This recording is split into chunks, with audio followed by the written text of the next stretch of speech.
তিনি সাবধান করতে এসেছেন, রিমাইন্ডার দিতে এসেছেন যে আল্লাহর পথে যদি না চলো, শিরকি কাজ যদি না থামাও, তাহলে এমন আযাব আসবে আল্লাহর পাকড়াও থেকে তুমি বাঁচতে পারবে না। তিনি নাযীর। বিষ্ণু ঈসা ইসলামের 4 নম্বর বৈশিষ্ট্য হচ্ছে দাঈয়ান ইলাল্লাহ, তিনি আল্লাহর দিকে আহ্বানকারী।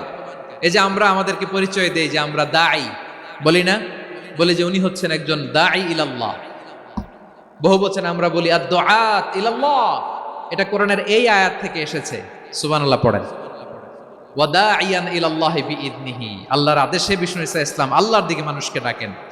এবং বিষ্ণু ঈসা ইসলামের 5 নম্বর বৈশিষ্ট্য হচ্ছে সিরাজাম মুনীরা, আলোদানকারী প্রদীপ, আলোকদীপ্ত প্রদীপ, যে আলো দিয়ে তিনি গোটা বিশ্বকে আলোকিত করেছেন। আওয়াজ করে পড়েন আল্লাহু আকবার।